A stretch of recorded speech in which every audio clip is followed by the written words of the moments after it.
you? Good. How you doing?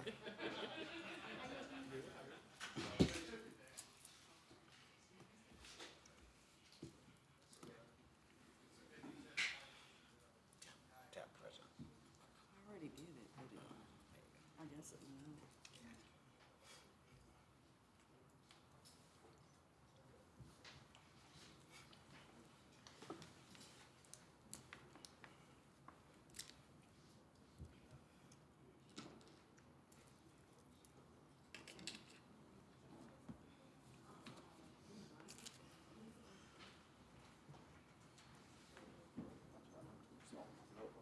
Let the cheetah hand up there, so y'all find it. Yeah, move your hand over. We don't have all the numbers on it, Okay. all the way to this, and we just pull out right here. Okay. We just don't give y'all a specific one. So y'all be able to see it. That makes sense. Gotcha. Gotcha. Hey, Mary. How are you? Good. Yourself? How are you doing today? Good. Good.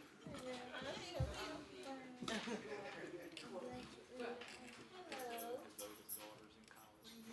Her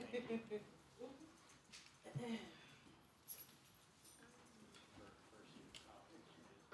She's pretty good for first year. Oh, okay. Yeah. It wasn't with us, sir? Miss Lynette put them together and I didn't check them. But it should.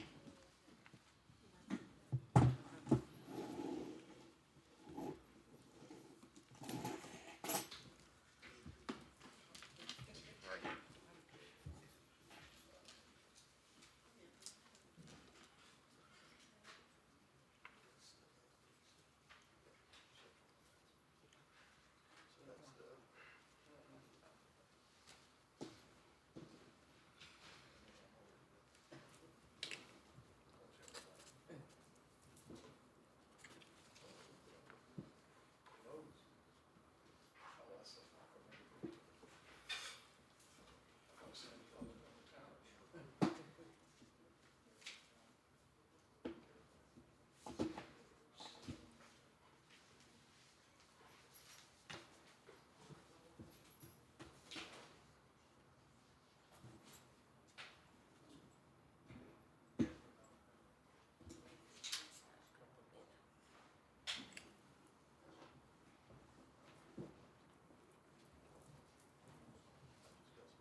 entering the chambers which agenda item they wish to comment on.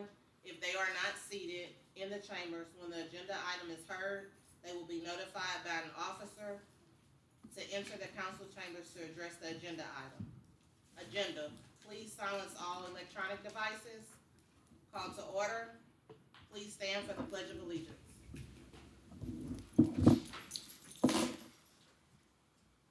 Pledge allegiance to the flag of the United States of America and to the republic for which it stands, one nation, under God, indivisible, with liberty and justice for all. Thank you. You may be seated. At this time, before we start with the approval of the minutes, I ask for a moment of silence for the New Orleans victims and their families in the tragedy on New Year's Day.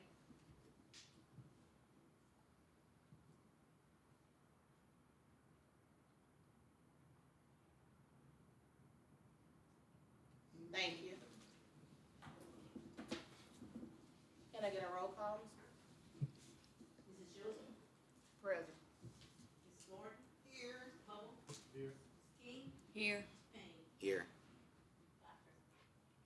Okay, approval of the minutes of the regular meeting of December 11, 2024. Motion. And it was motioned by Councilwoman Gordon, second by Councilman Hubbard. Any comments from the audience on the minutes? Hearing none, can we get a roll call? Ms. Joseph? Present. Ms. Gordon? Yeah. Mr. Hubble? Yes. Ms. King? Here. Payne? Yeah. Yes. Motion to approve. Public comments from the public are allowed in accordance with LAR-S-42:11, Section 2 through 34, and specifically limited to an agenda item to be considered during the meeting. 3 minutes per person and 15 minutes per topic. And we have no one that signed in. Consider the appointment of Ms. Rose Roche as municipal clerk, R-S-33:386. I asked that the council do a vote on this. We didn't have to open it up for, So the mayor is nominating Ms. Rose Roche to continue. yeah. So we'll need a motion, a second, and a vote. I'll make that motion. Okay, it was motioned by Councilwoman Gordon, second by Mr. Hubble. Can I get a roll call? Ms. Joseph? Present. Ms. Gordon? Ms. Gordon? Yes. Mr. Hubble? Yes. Ms. King? Here. Payne? Yes. Okay, motion passes. Yes. Okay, also consider the appointment, number 8, consider the appointment of Hammond, Seals, Atkins, Geis, Noah, 7, Mayor. I'm sorry. Okay, number 7, consider the appointment of Adrian Daigle as tax collector, R-S-33:386. And what this is, normally in the past, the CFO has been the tax collector in the past, not anything set in stone. The past, Mr. Daigle has helped get the taxes together. He's done the tax sales with the parish, and I just think, he should be the person nominated for this position. Also with yes, and he did the millage with the legislative auditors. So. I'll make that motion. I'll second. Okay. Motion by Councilwoman Gordon, second by Councilwoman Joseph. Hearing none, can we get a roll call? Ms. Joseph? Present. Ms. Gordon? Yes. Mr. Hubble? Oh, Yes. yes. Ms. King? Yes. Payne? Yes. Motion passes.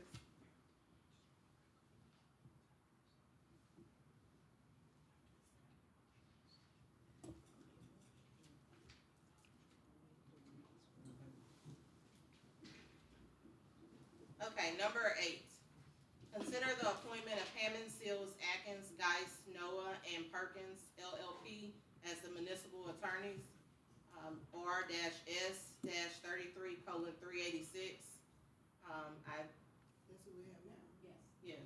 That's a. That's it, that's Go not ahead it. and say more. I think he's done a great job. So yes, I plan to keep the same if I need y'all. that motion.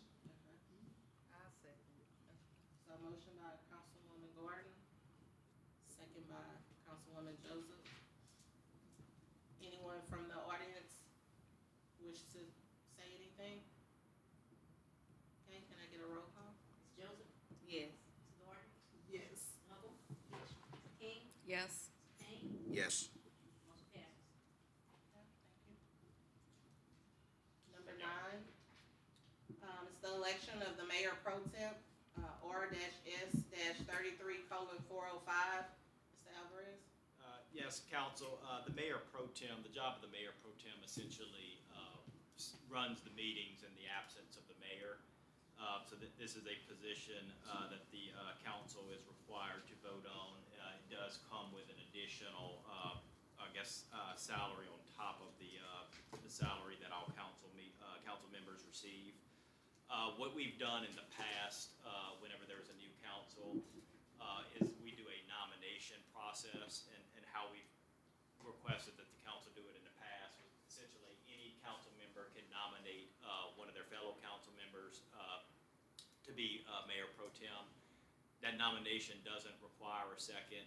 You know, you can have as many nominations as you want, and then once the nominations are done, then the council members vote not by yes or no vote, by just saying the name of the person who they vote for to serve as mayor pro tem.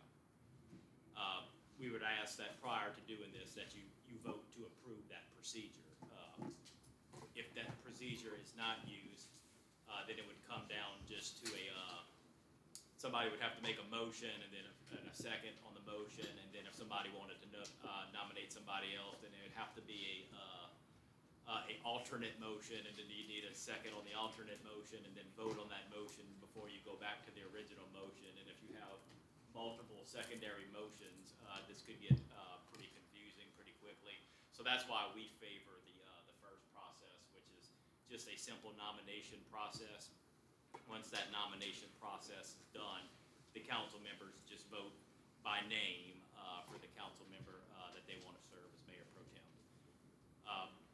So if the council will vote on the procedure that it wants to use first, that would be advisable. So we need a motion. I make the motion. I'll second it. And is that, just to be clear, that's the motion to use a nomination process? Yes. Okay. Roll call vote. Ms. Joseph? Yes or no? This is just on the process. On the Yes. process. Ms. Gordon? Yes. Mr. Hubble? Yes. Ms. Payne? Yes. I'm sorry, Ms. Payne, Ms. King. Yes. Motion Okay. passes. All right, so the process is adopted, so now it's time to actually do the selection of mayor pro tem. So I guess the floor will be open for nominations. Again, any council member can nominate any other council member. No second is required on the nomination, and once everybody, all the nominations are done, then we'll have a vote. And you don't have to nominate anybody if you don't want to. You can. I'll nominate Councilwoman Gordon.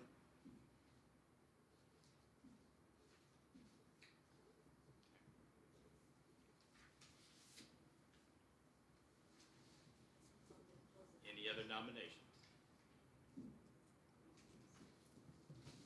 Okay, so there would be no further nominations. We would ask that a vote then be taken on, Ms. Gordon has been nominated as mayor pro tem, so to record that in a vote, somebody would make that motion in second. I'll second. We need a motion first. I'll motion it. All right, so we have a motion for Councilwoman Gordon as mayor pro tem, and a second by Councilwoman Joseph. Who made the original motion? Councilmember Payne. Okay, roll call vote, Ms. Joseph? Yes. Ms. Gordon? Can I vote for myself? No. past, I can tell you, 4 years ago, Councilmember Brown did not vote for him, so he abstained. Okay, Mr. Hubble? No. Ms. King? Yes. And Ms. Payne? Yes. Motion passes, Councilwoman Gordon is the mayor. Congratulations. All right, number 10, consider introducing an ordinance to increase the 2024-25 general fund budget by $125,000 to cover the cost of restrooms to be located at the base of the levee. This amount was included in the 2023-24 budget, but was not carried forward for the 2024-25 fiscal year.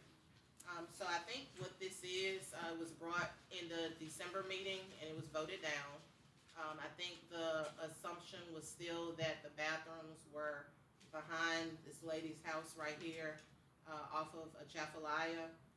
The bathrooms will be at the levee facing River Road, against the bricks that's already, at the levee.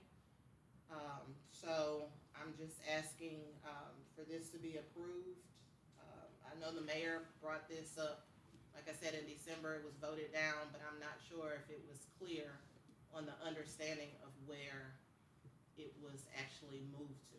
Will it take 4 years to build like it did the last bathroom? I think they're ready now, even if the item is not, passed tonight, we have invoices. But That- this is already in our budget. It's in the budget, it was in the budget, it just Yes. wasn't transferred to the Right. new budget. Okay. Correct. And to further, I guess piggyback on that, yeah, so this was a project that the prior council had approved and budgeted, and work actually commenced in terms of, architectural plans and specifications were created. The general contractor that got the job has actually, began incurring costs. They procured their performance bonds and have submitted invoices for that. So when the payment, there was an agenda item last month for the payment of those expenses, and that agenda item failed, which kind of put us in an overall position that needs to be decided. Is the council going to continue on with the project? Which, that was only called into question by the fact that that motion failed last month. If the council does not want to continue with that project, those bills that you've incurred still need to be paid, because at the end of the day, those people were hired, they did perform work So up to a we're certain losing out. point in time.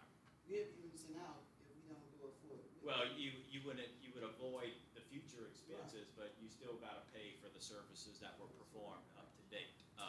That's if you don't wanna do the project. If you elect to continue on with the project, then obviously you would pay those invoices that you have right now, and, you would just continue on with the project as it was originally planned. I'll make that motion.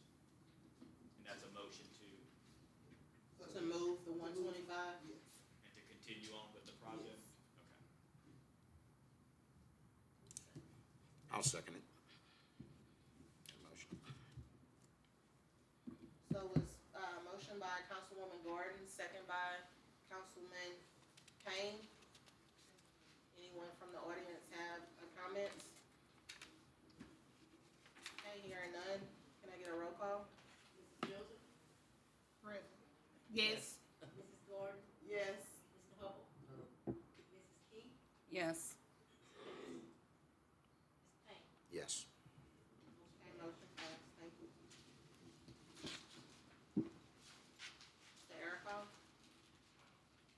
Consider approving a final payment of $18,500 to J&G Construction for Railroad Pump Station.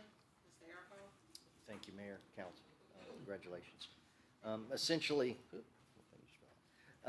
this is the final pay app for the railroad pump station rehab. We're actually, two contractors are working there. One is completing their part right now. This one was complete a couple of months ago. You can kind of see by the date.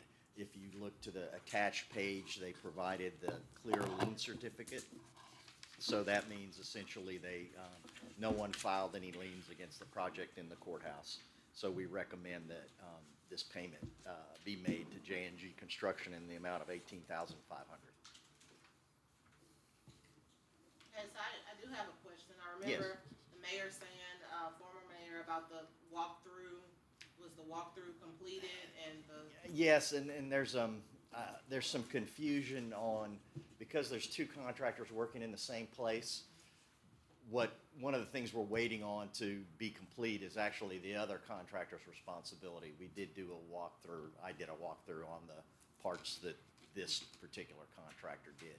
I'll tell y'all right now, essentially, they have to finish putting in some seal water and I think make maybe a connection to the controls, and then the second pump, and the whole thing will be running. Y'all notice right now, obviously, they have that bypass pump out there that's been out there for years, and hopefully by the time of your next meeting, or at least by next month, that'll be gone, and you'll be running off of a totally new station.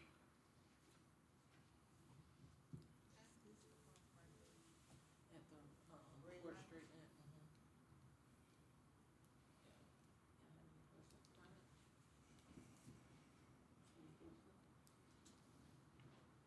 Okay, can I get a motion? I'm really motion.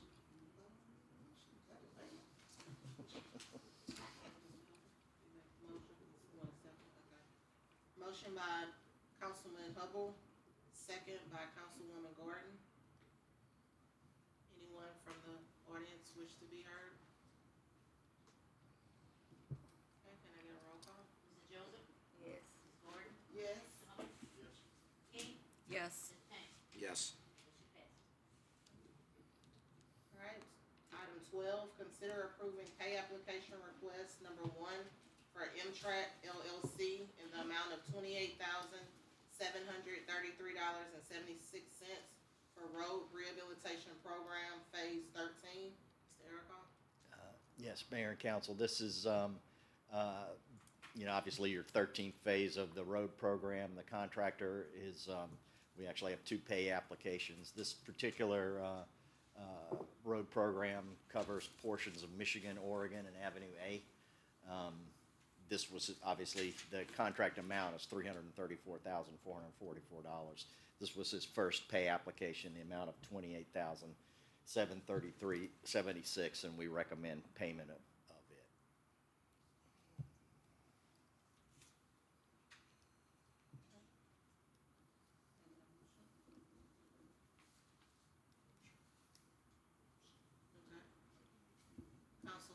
Councilman Hubble made a motion. Can I get a second? Second. Okay. Councilwoman King? Anyone from the audience wish to be heard? Can I get a roll call? Mrs. Joseph? Yes. Ms. Gordon? Yes. Mr. Hubble? King? Yes. Payne? No. No. Motion passes. Okay, item 13. Consider approving a pay application request number 2 for M-Track LLC in the amount of $211,095.18 for 2024 road rehabilitation program phase 13. Mr. Ericott? This is just the continuation. Again, the contract's $334,000. This represents completion of up to $266,476.60 of the total work. I'll say that right now, all they have left is patching, and of course, they couldn't do it this week because it's too cold for the asphalt plants to run. So we recommend that y'all approve the pay app in the amount of $211,095 and $95.18. I will note that, like all of these construction projects y'all have, it's got a retainage amount, which is essentially 10% of the project, and that we don't release the retainage until they provide us the clear lien certificate. And y'all will also have to formally approve it as substantially complete. And once you approve it as substantially complete, then their one-year warranty period starts.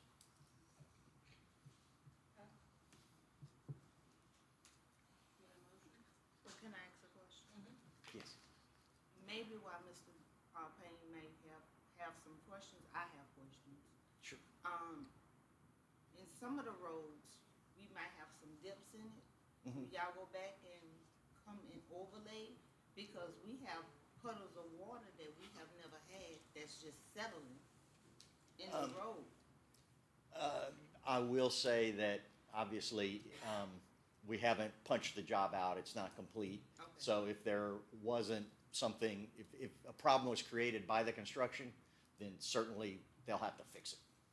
You know, well, it'll basically be a punch list and you'll say, and I'm just making it up, it's station 173, y'all need to, you know, repave this area or put a patch over that area or something along Okay. those lines.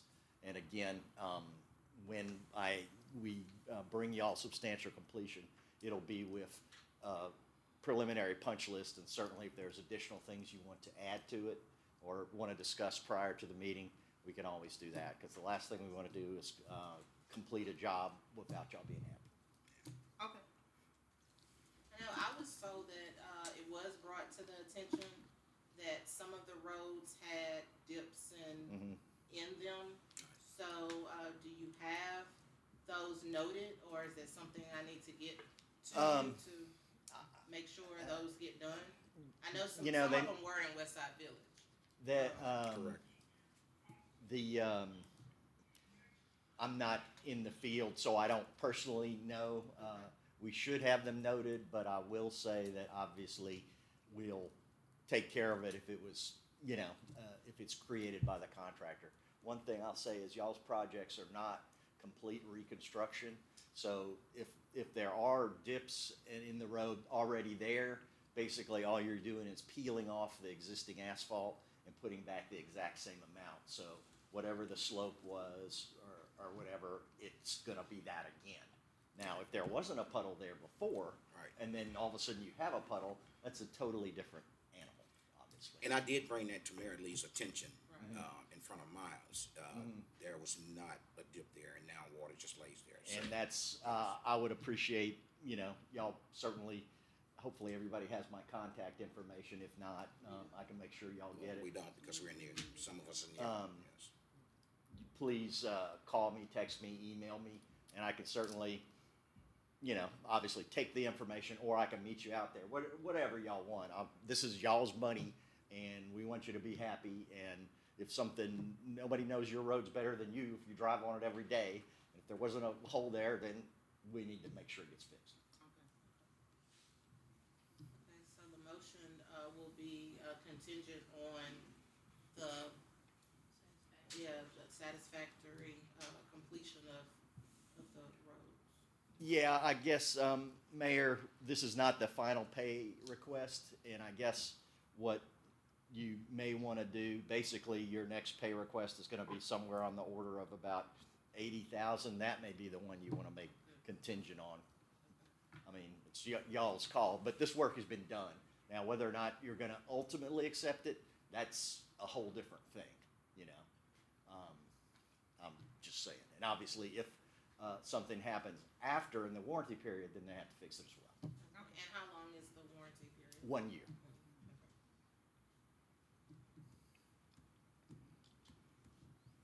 Can I, get a motion? Motion. I second. Okay, so motion by Councilwoman King, second by Councilwoman Joseph. Anyone from the audience wish to be heard? Okay, can I get a roll call? Mrs. Joseph? Yes. Mrs. Gordon? Yes. Hubble? Yes. King? Yes. Payne? No. Okay, motion passes. Councilman Payne, can you tell me which street was it? Harry Brown, Harry Brown? yes. Okay, number 14, consider authorizing Mayor Potan to advertise, interview, and hire to fill the position of payroll clerk. I resigned my position, to each of the council members. So I couldn't do emergency hire without the proper protocol. So I will be advertising, but I'm asking the council for the permission to advertise, to get a payroll clerk and HR director.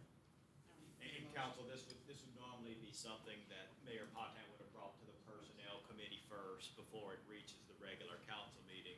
But as you aware, the regular committee meetings for this month were not had because they're falling on New Year's Day. So those committee meetings are being bypassed, and it's just being brought straight to full council to go ahead and get those authorizations so that position can, they can move toward filling that position. Motion by Councilwoman Gordon, second. Second by Councilman Hubble. Anyone from the audience? Hearing none. Mrs. Joseph, Yes. Mrs. Gordon, Yes. Hubble, King, Yes. Payne, Yes. motion passes. Okay, number 15, consider authorizing Mayor Potan to increase the number of full-time cashiers in the utilities department from 2 to 3. In my years here, we've always had 3 full-time cashiers. We have 1 part-time cashier that has been asking to become full-time. From my knowledge, it was put into this current budget that we're currently in, funded, so no extra funding needs to be put in. It's already funded, according to the budget copy that I have. So I'm just asking. Is that the part-time worker that we have now? Yes. But we'll have to advertise and open it up.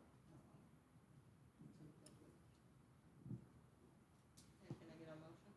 I'll motion. Motion by Councilwoman Gordon, second by Councilman Payne. Anyone from the audience wish to be heard? Can I get a roll call? Joseph, Gordon, Yes. Hubble, King, Yes. Payne, Yes. motion passes.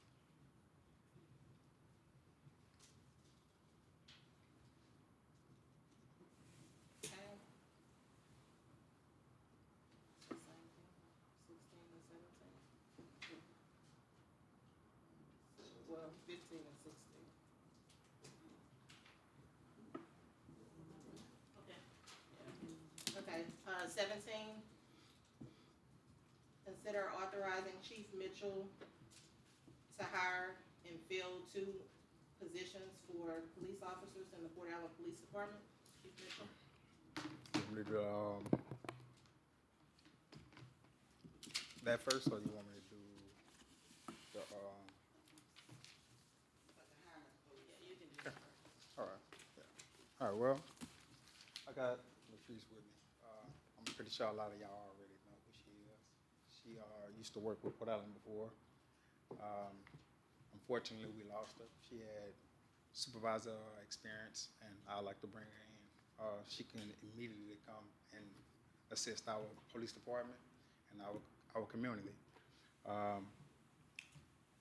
Me personally, I really believe that everything that she can do and will do, it will benefit all of us. So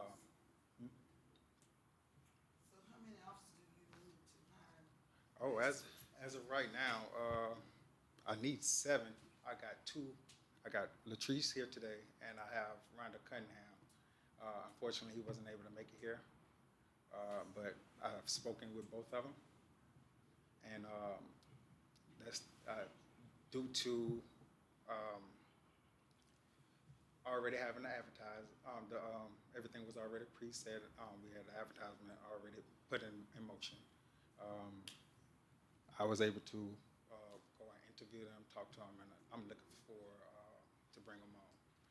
So how many officers do you have now? 5, 6 now. 6. And Vacancies, Chief? no, I have 6 officers, and I have 7 vacancies. 7 vacancies. Chief, how many, normal shift, on a normal shift, do you have? Right now? Yeah. 2. 2? Yeah, I got 2. I got A and B shift have 2 on there, and we got half our personnel and admin, detectives, everybody filling in roles, working overtime to fill CD rotation. That's how short we is. What's the optimum number per shift? Based on the current budget, it's 4. But we've been working with 3, so my new plan is to implement 3 on each shift with 2 swing officers. So no matter what, we're gonna always have coverage, no matter what. When you say swing, officer, is that they're gonna take part of a week and the others will take part of a week? Yeah. So let's just say one of the work Monday. Hold on, I got it right here. It'll be 4 10-hour shifts. They'll work opposite to ensure coverage. 8 one to work 8 straight on and 6 off. And based off of I left my calendar down now. I have it set up. You might come up there. He can explain it to you a little bit more complex to me. He brought it to my attention, and I liked how he explained it to me, so I get him to actually help me with this. First of all, good evening. How you guys doing? Good. Just to bring a little clarity to it, so we want to make sure and ensure coverage. You have coverage anyway, but the swing shift will add an additional officer to the short shifts already. That way, if you have an officer maybe call out sick or request leave, we can still grant that officer the sick leave or vacation, and we still have an additional person that will be out. The 4 10 shifts, again, they'll work opposite. That's how you get your 7-day coverage. So if you have the weekend officer, they'll work a month of weekends. It'll start Friday, Saturday, Sunday, Monday. The other officer will come in Tuesday, and they'll work Tuesday, Wednesday, Thursday, and they'll both work Fridays. And the reason that's being, from the Baton Rouge Police Department, we used to do something similar to this to ensure coverage on a very busy day, which is Fridays in Baton Rouge, but similar around the other municipalities. It's still busy on Fridays. And when you get a lot of high call volume, a lot of movement in the city, it helps with crime reduction, answering calls. Of course, as you know, with Bridge, with Rex and Coastal, you have that extra officer to help coverage. So just from a reorganization standpoint, myself and Chief Mitchell, we think that that's the best option that we have right now until we can start filling those extra positions. So Chief, what you asking us now is to grant you the permission to hire these 2 officers? Correct. So you did interview with them? Yeah, I did. I was able to interview with both of them.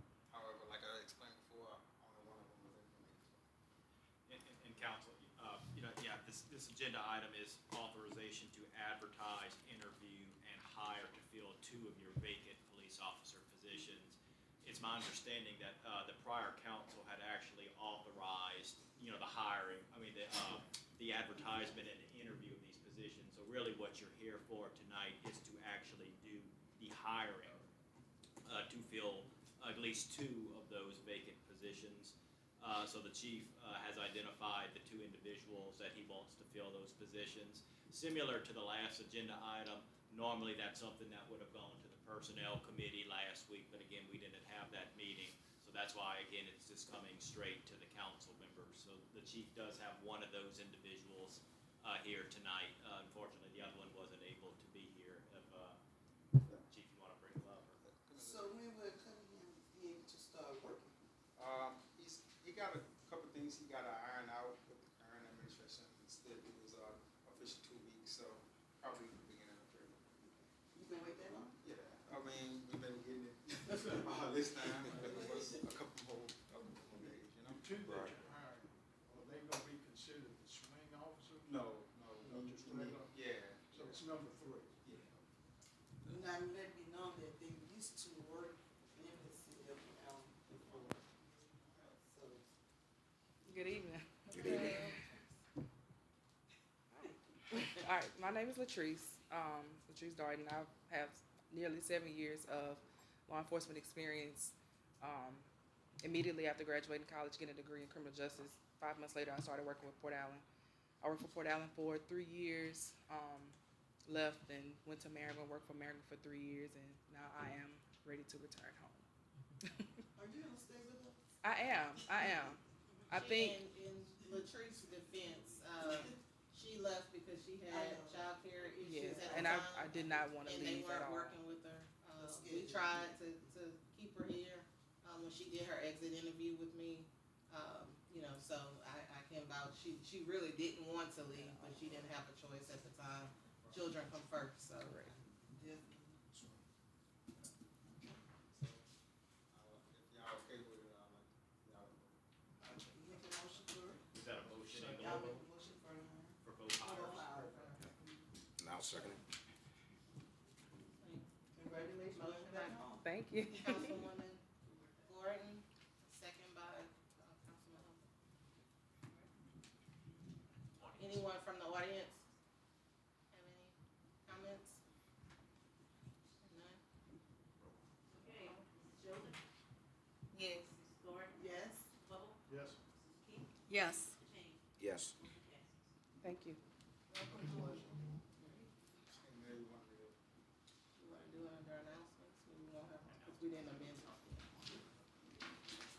Okay, 18, consider the introduction of an ordinance to sell the municipal property located at 605 North 15th Street, also known as 9.108 AC in section 67T75 R12E, designee a lot C and D, PA 2-85, Mr. Joseph.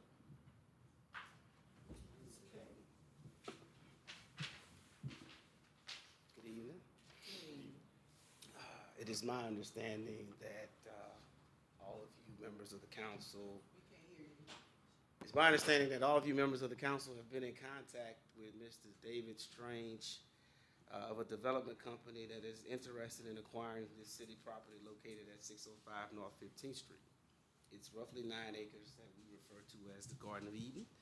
It's currently being used as a waste area for mostly materials left over from construction projects, road construction and the like. The property is currently zoned, I believe, C1, which permits residential development. It is being proposed as an additional residential development within the city. And the revised statutes of the state of Louisiana require an ordinance for us to sell municipal property. So tonight is just the introduction of an ordinance. I believe there's some other details that may need to be worked out, but at least it gets the process started. And he's been in contact with each of you, is my understanding. So, Council members, you should have a draft ordinance in front of you. And again, just the introduction of an ordinance is really just the start of the ordinance process. But yeah, as you can see in the ordinance, it's for what is currently a 9.108 acre tract of land located in section 67, township 7 South, range 12E. The tract of land currently bears the municipal address of 605 North 15th Street. I spoke with Mr. Strange prior to the meeting. He is here tonight, and probably the council, I'm sure, will want to hear from him. But they're actually only looking to acquire 8 acres out of that approximately 9 acre tract. As part of the ordinance, the city is supposed to set forth the minimum price for the tract of land as well as certain terms and conditions. So in this draft ordinance, we have set the minimum sales price of the property as $700,000 or the appraised value of the property, whichever is greater. So if the property appraises at $200,000, they would have to pay the city $700,000 for the piece of property. If the property appraises for $800,000, they would have to pay the city $800,000 for the piece of property. I understand appraisals are being solicited currently. The sale of the property as per this ordinance would also be contingent upon the following. The city's future agreement to rezone the property as needed to accommodate the development. The city's future approval of the proposed construction plans prepared by the developer. And again, this is more just, the schematic drawings, if you will. I know the city isn't, you're not looking at where I-beams and stuff like that are gonna be located. You just wanna see the overall layout of the property. And then number 3, the city's future negotiation, approval, and execution of an active sale with the developer. So again, this is just the draft ordinance that you would need to introduce in order to start the process. This ordinance would have to be publicized 3 times within a 15-day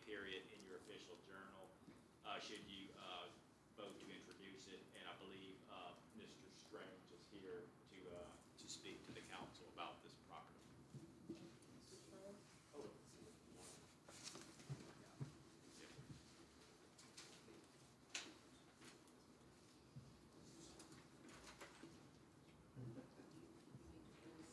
Ma'am.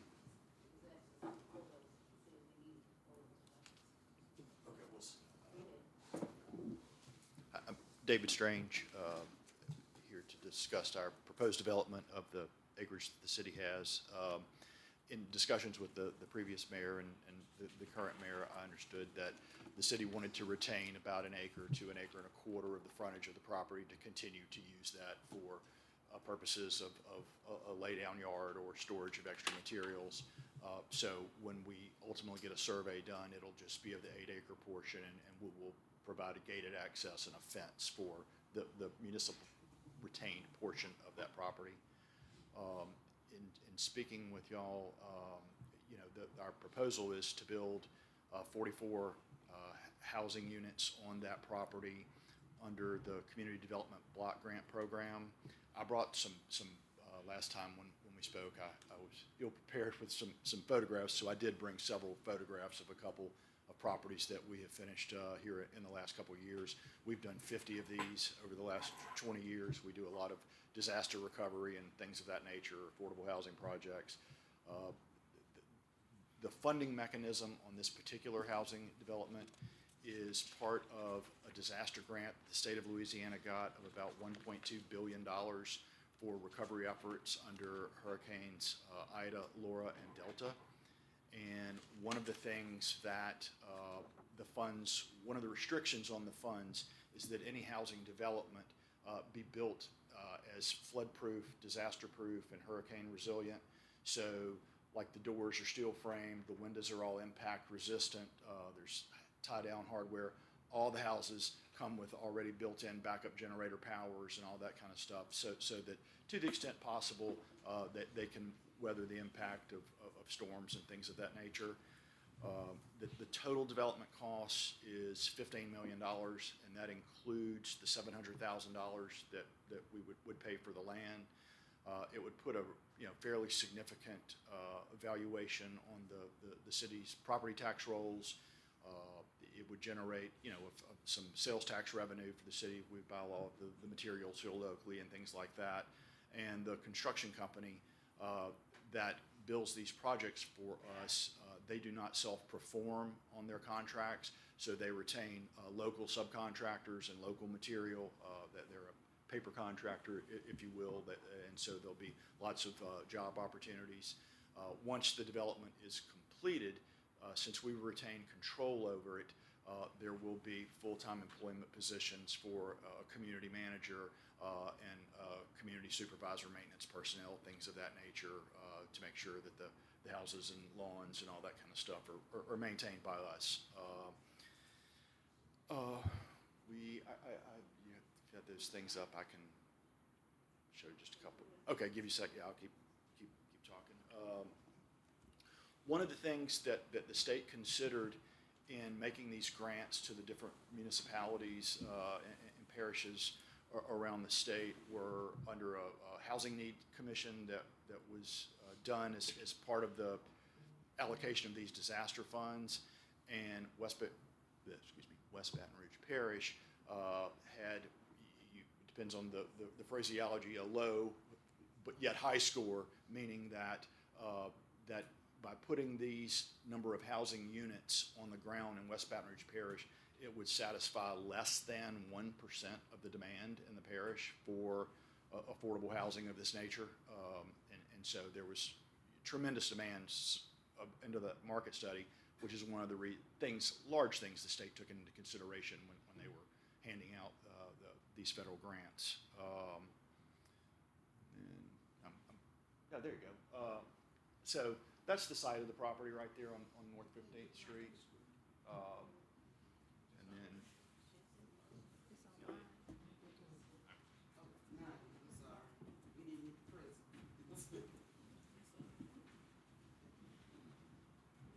is the advanced thing. The control, do we have a control Okay, I can talk fast if you do, yeah, you can go ahead.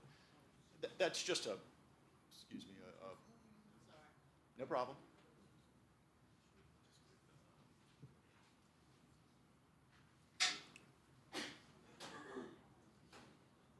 Go ahead. You can go to it, okay. If it'll,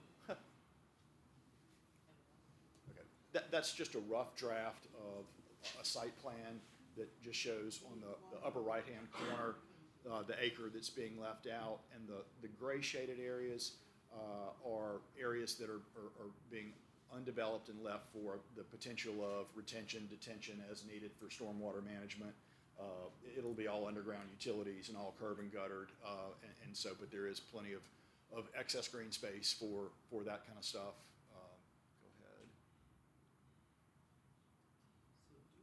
Go ahead. And then the No, this will be houses. yes, ma'am. Yeah. And so it's currently zoned commercial, but we think that R3 is, in my reading and speaking with Mr. Alvarez and Mr. Joseph, the zoning that we would need, which operates kind of like a PUD in some other bigger cities where you can have mixed-use housing, different size housing, different variations, and under y'all's R3 ordinance, it allows us to do that versus getting a planned unit development, and because under y'all's ordinance, that takes a much larger piece of property, so it's a way to kind of accomplish that goal on a smaller piece. Those were just some of the numbers I talked about on the cost there. The whole development is all ADA accessible. There's green spacing, the community center, perimeter fenced. Go ahead. This is a housing development that we recently did in Jackson, Mississippi, that just shows kind of what one of the housing types that we put on these lots. Those are all 3-bedroom homes.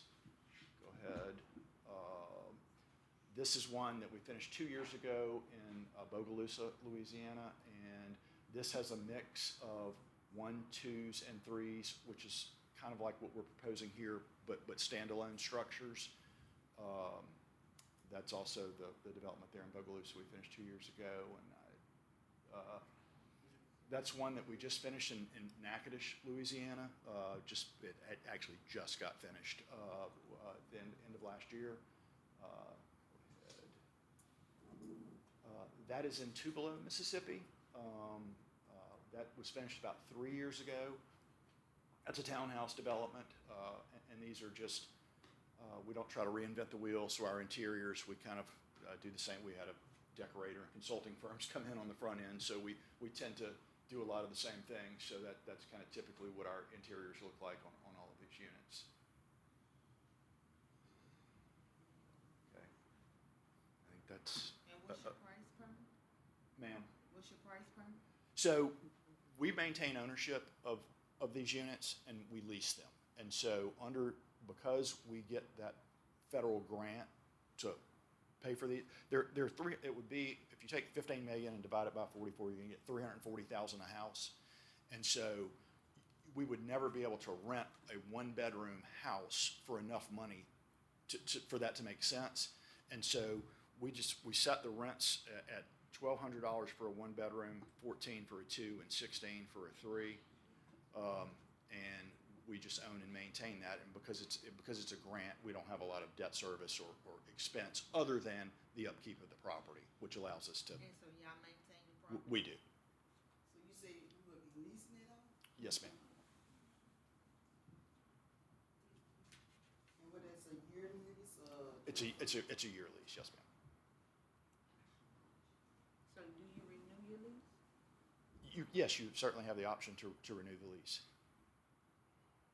And we find, frankly, that's commonly what occurs, that once tenants move in these communities, that they typically stay. They're very affordable and you see well appointed, and so we have tremendous demand for these. What's the requirements? A clear criminal background report and a decent credit score, I would say. It's not 750, but it's not 450 either. It would probably be about 550 to 575, I would think, in this market. and then landlord referrals, references, credit checks, and a background check. And it's gonna be gated, right? Yeah, yes.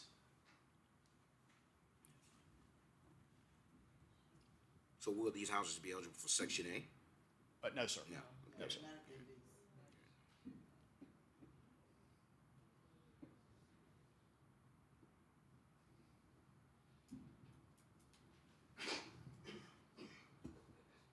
I know, we had the meeting, I had to leave from the meeting. Yes, But while I was, a part of the meeting, I know I questioned about the, amounts. And, it was brought to my attention that some people prefer to lease, especially if they're not, ready to technically be a homeowner, to purchase a home and, be responsible for a lot of the upkeep of a home of their own. It's the same basically as, renting a apartment, but it's a house. So I had those questions myself, if you remember. Yes, ma'am. But I like these pictures better than the Yes, pictures yes, ma'am. that I did see. I wasn't feeling the other ones, but, so we'll see how it goes. Okay, sure. I don't think the requirements are bad, requirements, like I said, it's the same basically as an apartment, so, hopefully it attracts some. And we're able to be super, super selective because unlike an apartment, they've got a big mortgage they got to pay, and so they got to have tenants. And with us, because it's so affordable and there's no debt on it because of the grants that are involved, we're able to really pick and choose the residents that we want to stay there for a long time and make it a good community. Okay, and what comes in them? Like refrigerators? All the stoves, yes, any appliances? and a washer and dryer. They come full hookups, full utilities, and in addition to the impact, it's called fortified housing that gets inspected, and you've got to do, like for instance, we have to use treated lumber when we build the things instead of just regular 2x4, so it can withstand inundation from water and a flood and things like that. But additionally, it has to be green certified, so all the appliances are Energy Star and all that kind of, so they're also affordable to have your electric bill and utilities. And you did say storm ready, so they have their own generators when the lights go on. Yes, ma'am. That's a plus. The houses have their own generators? Yes. How many houses you say you want to build? 44. 44? Yes, ma'am.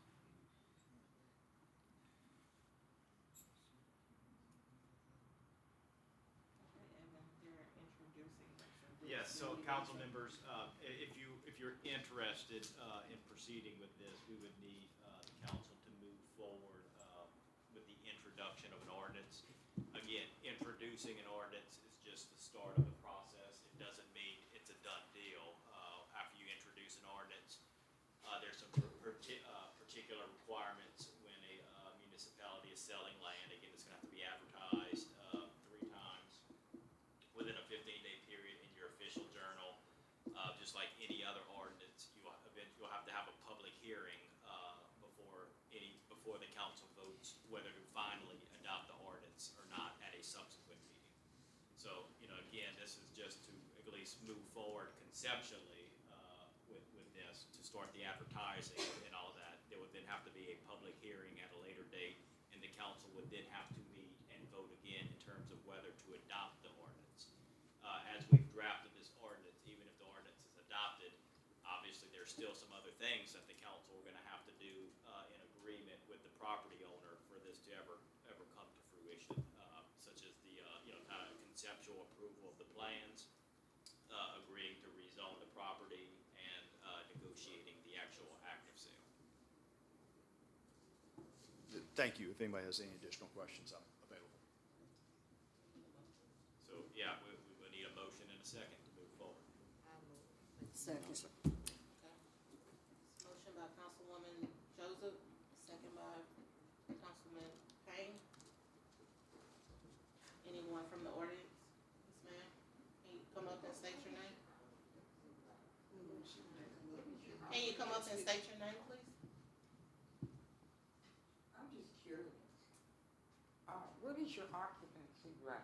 on the property?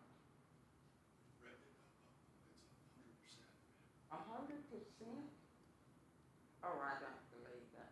I have rental property, and some of the stuff he's spelling out does not even make sense for this area. For a 1-bedroom, 1,200, and he's having all this stuff? No, there's no way. Because you can go right across the bridge and rent a nice 1-bedroom furnished for $800. Okay? Unless he's getting some other money from somewhere else, this needs to be clear. Because what he's spouting over here, I know the market. And some of y'all have property, and y'all know the market. And what he's selling right here, I ain't buying, I'm sorry. And I'd love to know how solvent this company is. I wanna see their financial background. I wanna know how successful they are. Because this is gonna affect our town tremendously. And I don't think we have the infrastructure to support this. So we need to do investigation on this company. They may be getting government funding, but the stuff he's spouting off, there's already issues with DSL that's unresolved. This looks like a DSL commercial. I'm sorry. We need to know more about the solvency of this company and the rates that he's charging. I don't think, I'm sorry, I don't buy it. Mr. Strange, Yes, ma'am. can you come back up Sure. and answer some of her questions? Not sure I understood the question. As mentioned, we've done 50 of these developments in the last 20 years. Total cost of those developments is over $500 million. We have done a development in New Roads, and Mr. Ericall, I think, was involved in maybe looking at that for the city. I don't remember. Yeah, and then and we did one in Iberville, across the river in St. Gabriel a number of years ago. And so we've certainly worked in the area, but we work throughout the southeast. You have a, email address that you could give Ms. Maggie? Sure. Ms. Maggie, you want his information? Not accepting any kind of public assistance for the renters? No.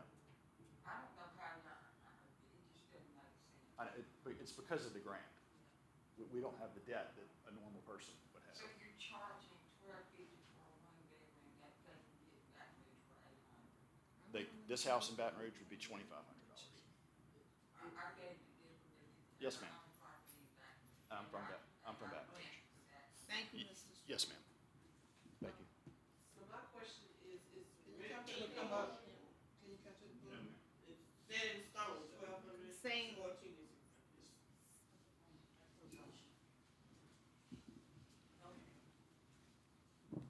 Of course, I have a big issue with it. We forgot that we don't have a wastewater treatment plant. Like, this land was acquired about in 1992, and it was sold through a judgment by the West Baton Rouge Bank. So we've been having 9 acres of land, and we've been scrounging around looking for property, a land to build a wastewater treatment plant. Even to have this land utilized for the purpose of being a feeder to help take some of the strain off the plant that we have now. But we're looking to bring in development into the city, and we have infrastructure issues. We have public safety issues. It's the same developers that we basically turned away here on Court Street. So now we're gonna bring them to this area to use 9 acres of land that's owned by the city that we can utilize ourselves.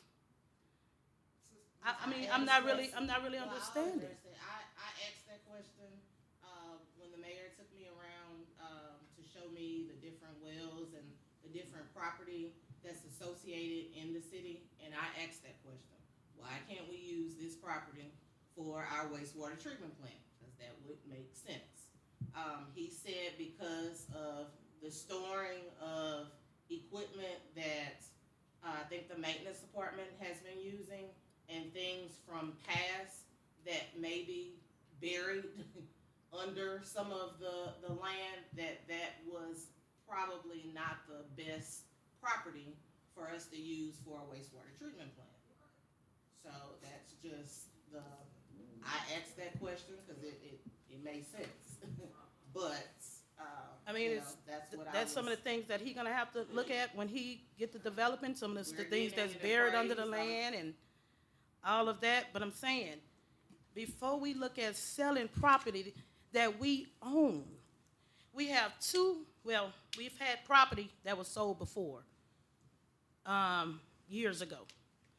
Just recently, as of the 4 years I was on the council, we had 2 separate properties that we looked at along I-10, if I'm not mistaken, huh, Lance? And the sugarcane growers. Nothing has come of that, nothing. But we have land that we own.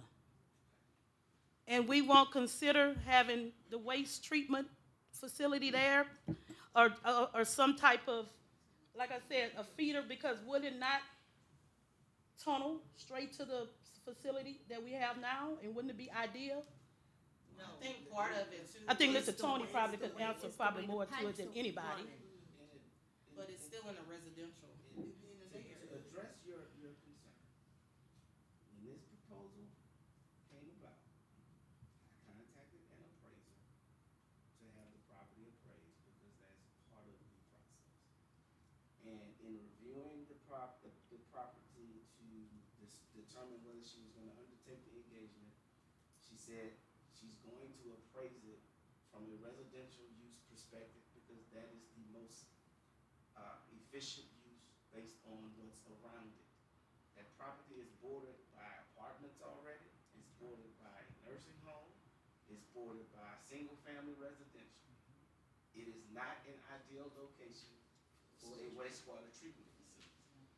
The main reason we are looking for new location is not only capacity, but it's also location.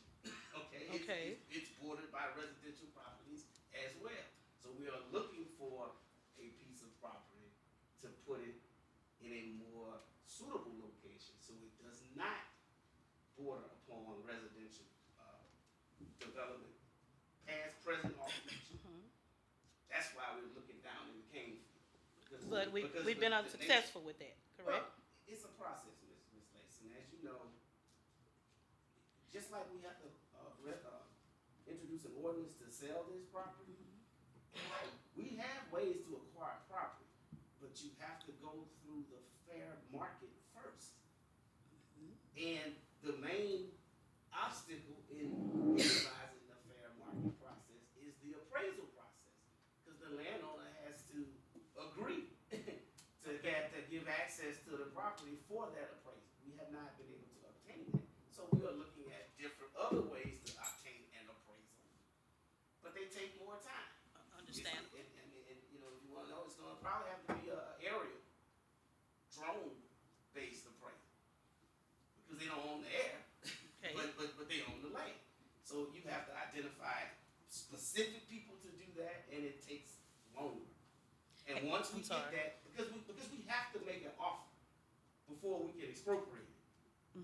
And the offer has to be based on the market value of that appraisal, and then if it's rejected, then we can begin expropriation process proceedings to acquire it under state law. You saying with the land that you're. Any land that we want to look Okay, at. okay. We have to do it a certain way. It takes us a little longer to move it. You know, government, we have different boxes to check and I's to dot and T's to cross, so. But I'm saying, based on the situation now, what land do we have that we could secure, or that we could even possibly, the possibility of securing land that can also meet the needs, as Mr. Tony was saying, where we have to make sure it's feeding and getting to the river and all of that. Like, what other areas do we have available? I mean, even if we have to utilize what we have now, I'm sure it won't be in the condition, or you won't have the smells and all that we have at this plant, because it's failing. So in this area, I'm sure we won't have those issues that we was looking at before. Of course, being residential, but hey, those areas, it ain't all the way, you know. But anyway, it still would seem to me a good place. That's the engineer standing right behind you. Okay. He is Yeah, involved. Mr. I mean, I hate to tell Hey, you. but he's the one I hate who to do has it to- to you, I mean, Tony, he'll but- be the one. But you, I we mean, gotta eventually. have this conversation, and about, Yes. he's involved in determining feasibility right now for the other side. So, Yeah, I will say, obviously, over the years, we've located grass, green, treatment plants, and obviously it's very difficult because of the, what's it called, NB, not in my backyard. Very few people are excited about having a treatment plant in their backyard, whether it's, and so most of our success in the recent past has been remote locations. That's just how it's been. The one we did in Plaquemine is literally in a cane field that nobody knows it's there. There's been several others. If you could find a place that's already like refineries, which this particular cane field is near a refinery, that is more ideal from a public acceptance.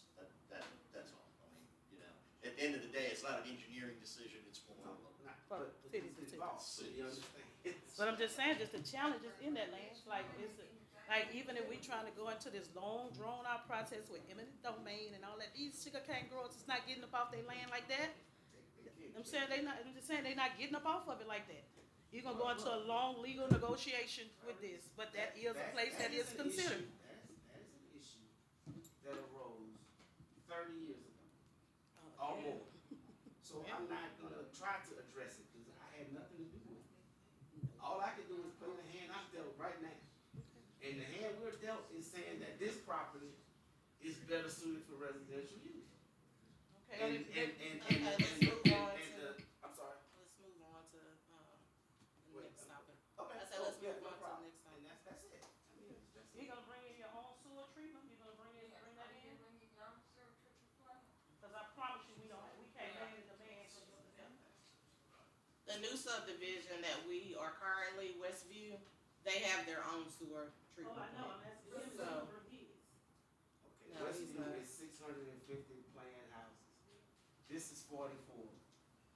We can accommodate 44. We could not accommodate 650. okay, let's move to, Just real quickly, and Tony, I don't remember if it's been a number of years, but the development that we did in St. Gabriel, once we got into the engineering and everything, we did have to go make an improvement to the municipal sewer system for any additional capacity, and we ended up spending several $100,000 of the project's money to help bolster that system and everything. And so once we get into the design phase and all this, that's something we're certainly able to do. and I know Mayor Johnson, Yep. in St. Gabriel, so I'll reach out to him, or his clerk. Yep. She's our LAMSA president, and see how they came about with the project. Okay, thank you. Hey, item 19. Do we need a Oh, motion? I'm sorry. We had a motion. Okay. Say the motion in a second. Motion was made by Mr. Joseph, and seconded by Mr. Payne. To consider the commission ordinance to sell of municipal property located at 605 North 15th Street, also known as 9.108GC, section 67C75 RJ2E, lots C and D. Of course, I just said Mrs. Joseph made the motion, Mr. Payne seconded. We'll have a roll call vote. Okay. Mrs. Joseph? Yes. Mrs. Gordon? Yes. Mr. Hubble? No. Mrs. King? Yes. Mr. Payne? Yes. Motion passes. Number 19, consider the introduction of an ordinance to increase the salary of city council members by $2,600 annually. Mr. Joseph?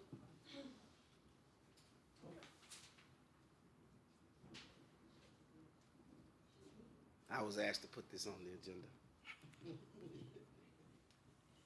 That's all I'm saying. I think it was brought, by the previous, administration, at least the conversations. I think this was a topic that was had in December by the prior city council, and they elected to defer it to the following month, which would be this month. Mr. Joseph did put the agenda item as requested. We had a draft ordinance prepared for last meeting. We didn't know what the numbers would be, so we did see the agenda item, and we have inserted those numbers into the draft ordinance that you should have in front of you.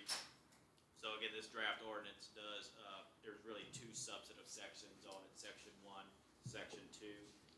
Section 1 just states what the annual salary for each council member, Port Allen would be, which it would increase to $14,600 per year, which of course that amount is divided amongst 26 pay periods, if that's correct.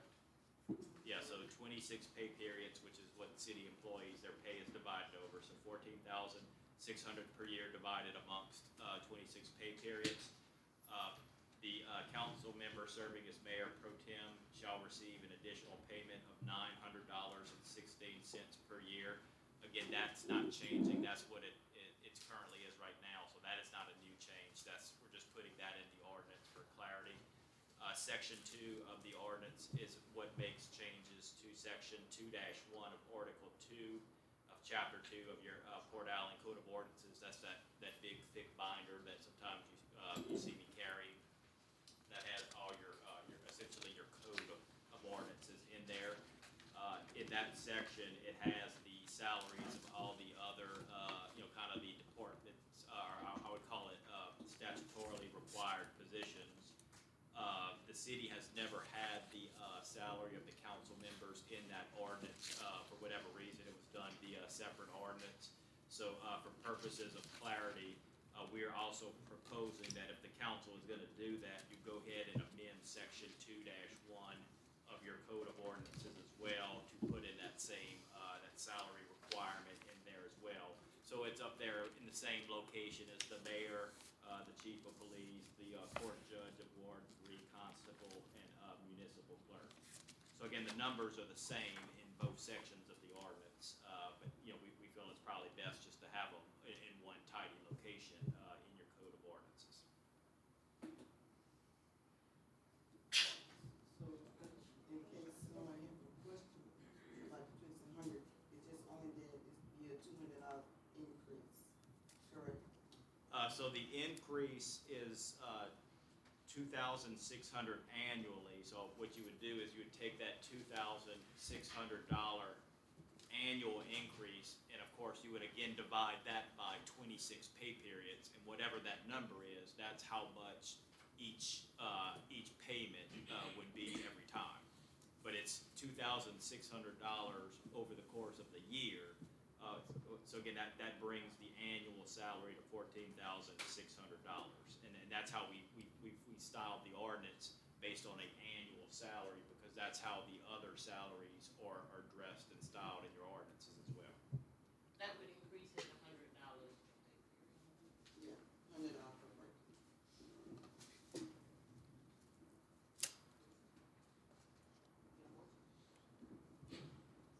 Motion. Motion by Councilwoman Gordon, second. Second. Second by Councilwoman King. Any comment? We have a comment. Is there one person here? Y'all just got elected. Is there one person here that didn't know what the salary was? I think this was addressed, Miss Maggie. You know what, before. but we're in line with everyone else, okay? Much larger cities, we have real issues. And to come in and want a raise, I'd rather see him get a raise. I would rather see other people get a raise. And not us? Show me something, and then maybe I'll say. But what I'm seeing right now, Ms. Joseph, excuse me, I am speaking.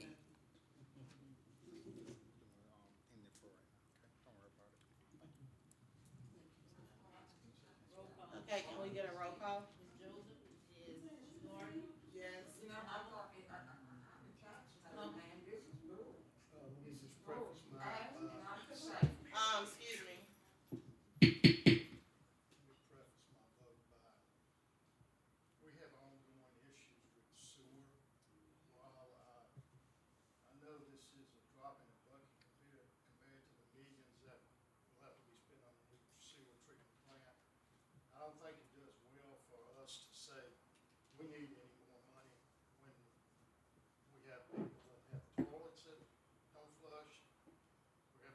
system. I think that's where we need to focus on the overall, on the city. Focus on it. So my vote is no. Mrs. King? Yes. Yes.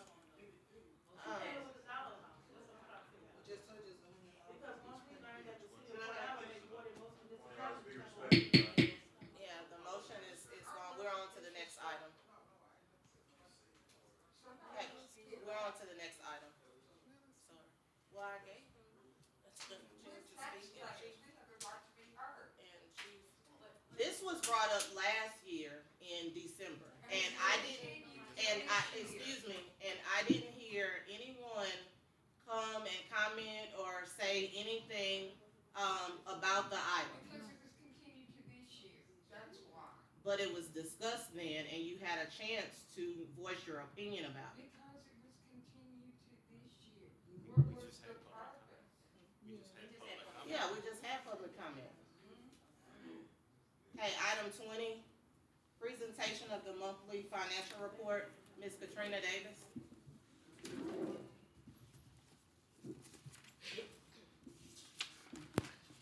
Good evening, Mayor, council members, and citizens. In front of you, you have, and I apologize, I'm a little hoarse today.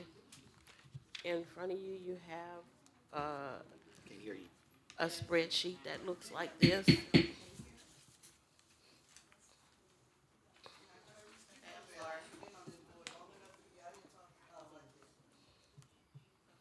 I'm sorry, can we get some clarity on the last vote or whatever the decision was? Can we deserve some clarity?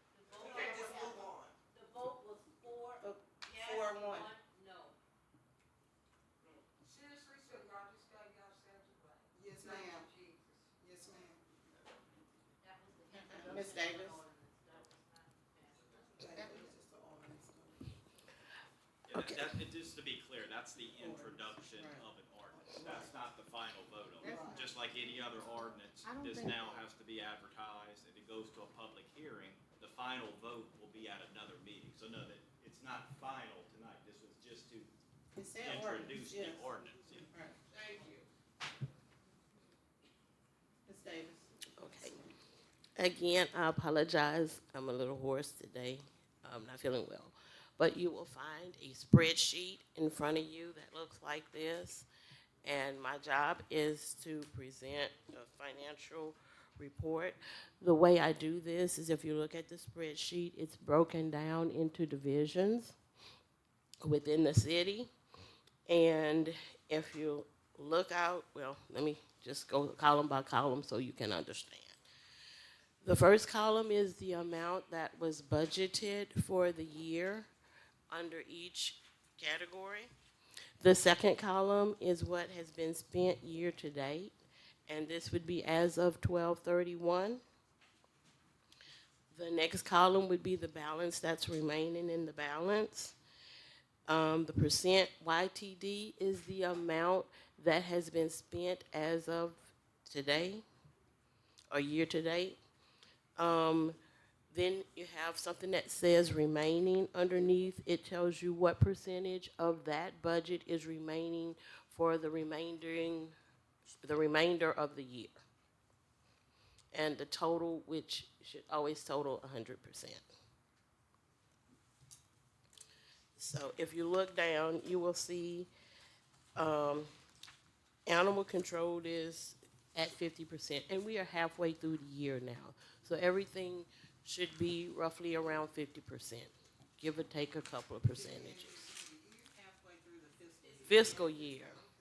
Our fiscal year is July 1st through June the 30th. So as of December the 31st, we were halfway through our fiscal year. Thank you, and I apologize. I'm not saying fiscal year.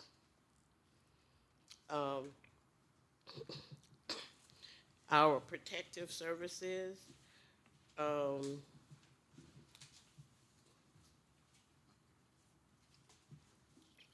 I said that all of them basically still have 50% remaining or more. As far as the budget, except maintenance. Well, fleet maintenance has 76%. So everything is pretty much okay except the sewer system. And as you have heard, we have major problems with the sewer system. That is on page 4 of 5.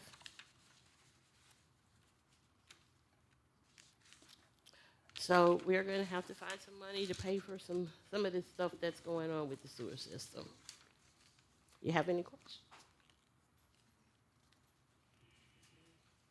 Councilman Joseph? So we gonna have to find some money to pay for what now? The sewer system. We have major problems with the sewer system. Like the sewer system is right behind my house. And So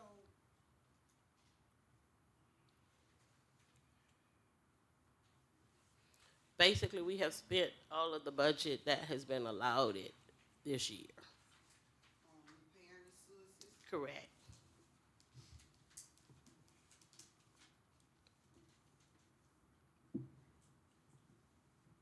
So all the repairing's not working. Is that what you're saying? That would be a question for Mr. Erico to answer. Part of the issue is during the last budget process, if you recall, those of you who carried over, we have added $400,000 $400,000 a year in the to sewer system improvement over the last 3 to 4 years. Last budget year, that 400,000 was not included. appropriated in the capital outlay process. I don't know if it was an oversight or if it was just removed because of how the numbers fell. So that 400,000 wasn't available to us, so it came from the current regularly budgeted amounts. That was 400 extra. Okay.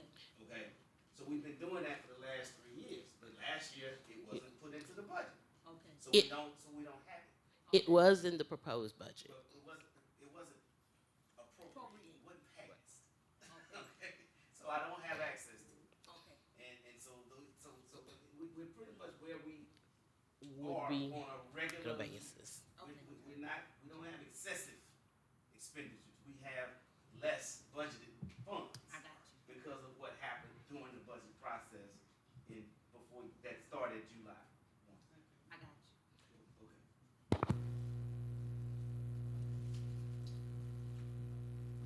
Okay. Any questions?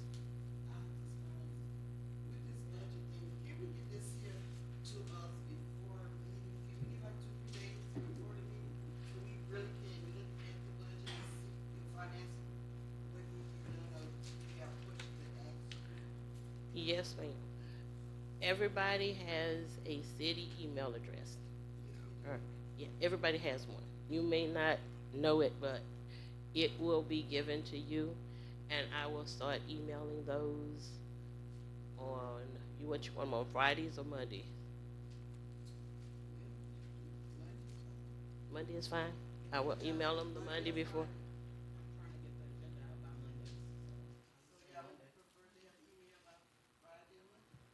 Monday's fine with me. Monday's fine with me. Monday's fine. Okay, I can do that. And y'all can call me at any point in time if y'all have any questions. I'll be more than happy to answer. Amen. We still need the service of Falcon Whipper since we have Ms. Katrina here. As far as I know, Falcon Winkler is still helping doing, certain things in the office. Again, that was under, former mayor, the contract, I have not talked with them since I've taken over. I plan to have a meeting with Tommy, which is, Michelle, who's here on site supervisor, and we'll go on to see. I mean, I don't see fear whether we need to be paying Ms. Davis and, them. Ms. Davis, I'm quite sure you have to speak with your job title is, or you still need assistance from them? I have asked prior mayor to release them and he did not. But I will have a conversation. 21, condemnation proceedings. None at this time, Mayor. 22, alcohol and beverage permits.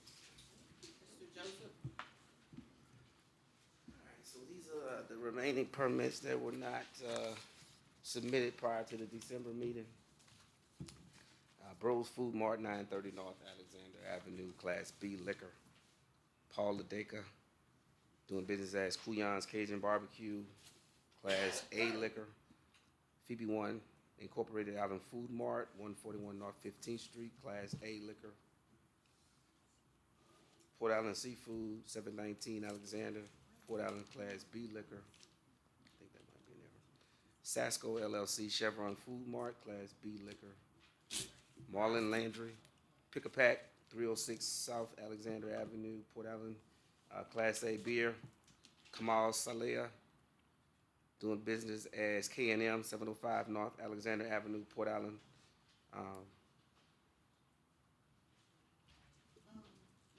I'm sorry, what? That's Carville? No, that's the old, Quick and Handy. That's, yes, 719, that's it, the old Quick and Handy, correct. And one did not make, we received it at like 4:48 yesterday, and the agenda had already been disseminated, so it was Easy In Out Incorporated, 430 North Alexander Avenue, Class B liquor. I'll defer to Mr. Alvarez on how y'all want to handle that, but I would ask that those that are listed on your agendas be renewed. These are all renewals, so renewed in global. So Pick a Pack sell beer? They do. Yes. They do? They have video poker machines, so they have a beer permit. Are we saying that we, chicken? add Easy Mile to this, or we have to? So if it's the pleasure of the council, what I would suggest is approve if the council's pleasure, approve the agenda item as is, and then if the council wants to take up the one that they got in yesterday, a motion would need to be made to amend the agenda to add that. So I would say let's take up item 22 first. Okay, so a motion in global for all of these that's listed. Do it all. Councilwoman Gordon. And then Councilman Hubble, second. Roll call. We'll have Ms. Joseph, Yeah. Ms. Gordon, Yes. Mr. Hubble, Yes. Ms. King, Yes. Mr. Payne. Yes. Okay, and do you want to add Easy Mile now or wait till Well, next month? yes, we can, I make a motion to. So that would be a motion to amend the agenda to add consideration of the alcohol beverage permit by, Easy In Out Incorporated. and remember, council members, in order to amend the agenda, it must be a unanimous vote of the council to amend the agenda. So the first step is we need to decide if we're going to amend the agenda. Ms. Gordon has made a motion. Second. Motion by Councilwoman Gordon, second by Councilman Hubble. Can I get a roll call? Comments from the audience? Comments, I'm sorry, comments from the audience? Roll call? Mrs. Joseph, Yeah. Gordon, Yes. Gordon, Mr. Hubble, Mrs. King, Yes. Payne. Yes. Okay, you have now amended your agenda to add that as an item, so now we're to the substantive item about considering that permit.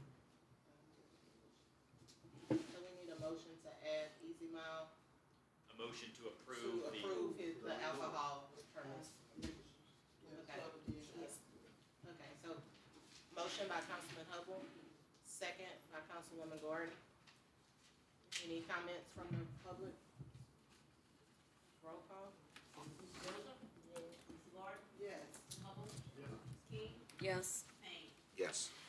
Motion passed. Okay, so under announcements and correspondence, because we didn't have the committee meeting, last week, we're gonna ask Chief, you doing it or?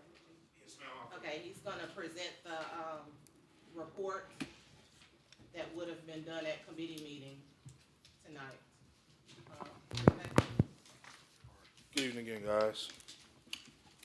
So, for the month of December, our agency responded to 242 calls for service.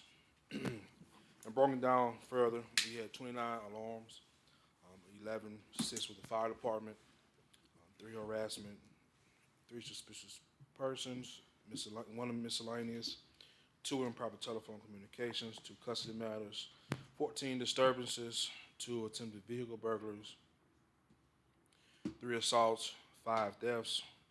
We had a field interview, 1 loss of stolen property, 1 found property, 6 hit and run, 5 remain after forbidden, 3 damage to property, 5 traffic stops, 2 civil matters, 1 official warrant out to return, 5 suspicious activities, 5 checked persons, 1 death, 53 medical calls, 2 911 hang-up calls, 2 fraud, 2 traffic complaints, 1 missing person, 1 identity theft, 5 animal calls, 3 domestic disturbances, 21 informational reports, and 1 assist person.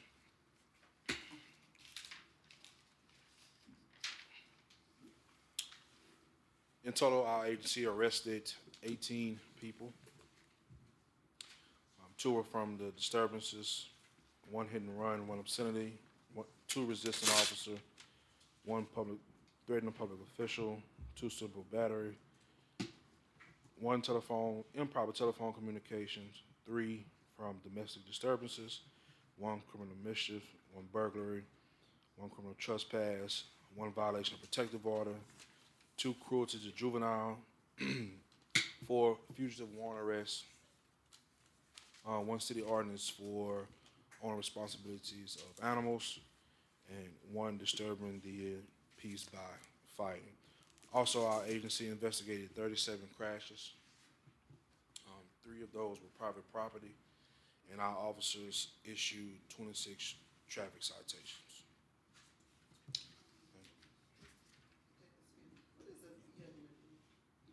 So a field interview is anytime you stop a person. It could be an anonymous complaint that comes through our communication center. It's not enough to arise to an arrest, traffic complaint. You just be a sort of a suspicious person, but you do gather that person's information, and that officer ultimately wrote a report forward. So those are field interviews. All right, guys. Thank you. Thank you.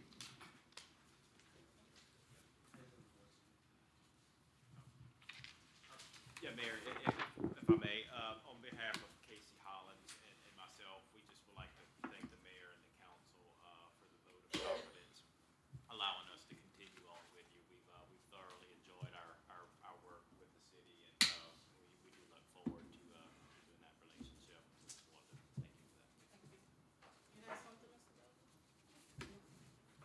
Okay, so I have a few announcements. The first announcement, City Hall will be closed for Martin Luther King holiday, which is January 20th, 2025. Also, Poplar Grove Church, which they have their annual Martin Luther King program. They've been for years that I can remember. The service will be that day at 10 a.m. I had an idea that I want to bring forward to everyone for something that we can start.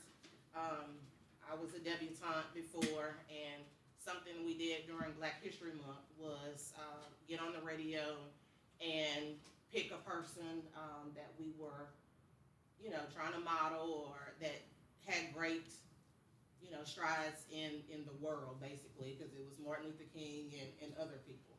So what I want to bring to the city of Port Allen is nominating some people right here in our hometown. So I think, would have loved to put together a prayer breakfast, but because just taking office and it's next month, I just thought this would be a good idea to start and to keep the tradition up, possibly.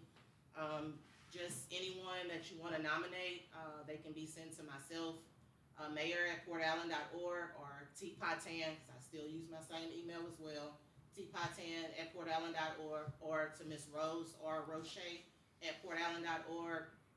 A small paragraph, not a paper, but something that we can possibly post on our website, the city website, as well as our city Facebook page. I just thought that would be something, we had people in the community that have done great things in this community, and I just think that will be a way to you know, to show our appreciation to them. Again, you can send the emails to myself or Ms. Rose, and we'll make sure that they get on the website and the city's Facebook page. Are you talking about deceased or living? Either one. We'll go through them, because we may get the same one from, you know, a couple February's, from February 1st to the 28th. So if you possibly don't see your person, don't hold it, you know, don't hold us to it. We're gonna try to go through them and post one, possibly, hopefully we can try to do it every day in February. But I wanted to say that because the next meeting isn't until February 5th. So February it will start already. No other comments? Adjourn. Well done, Mayor. I make a motion. Oh, I'm sorry. Motion to adjourn? I'll second it.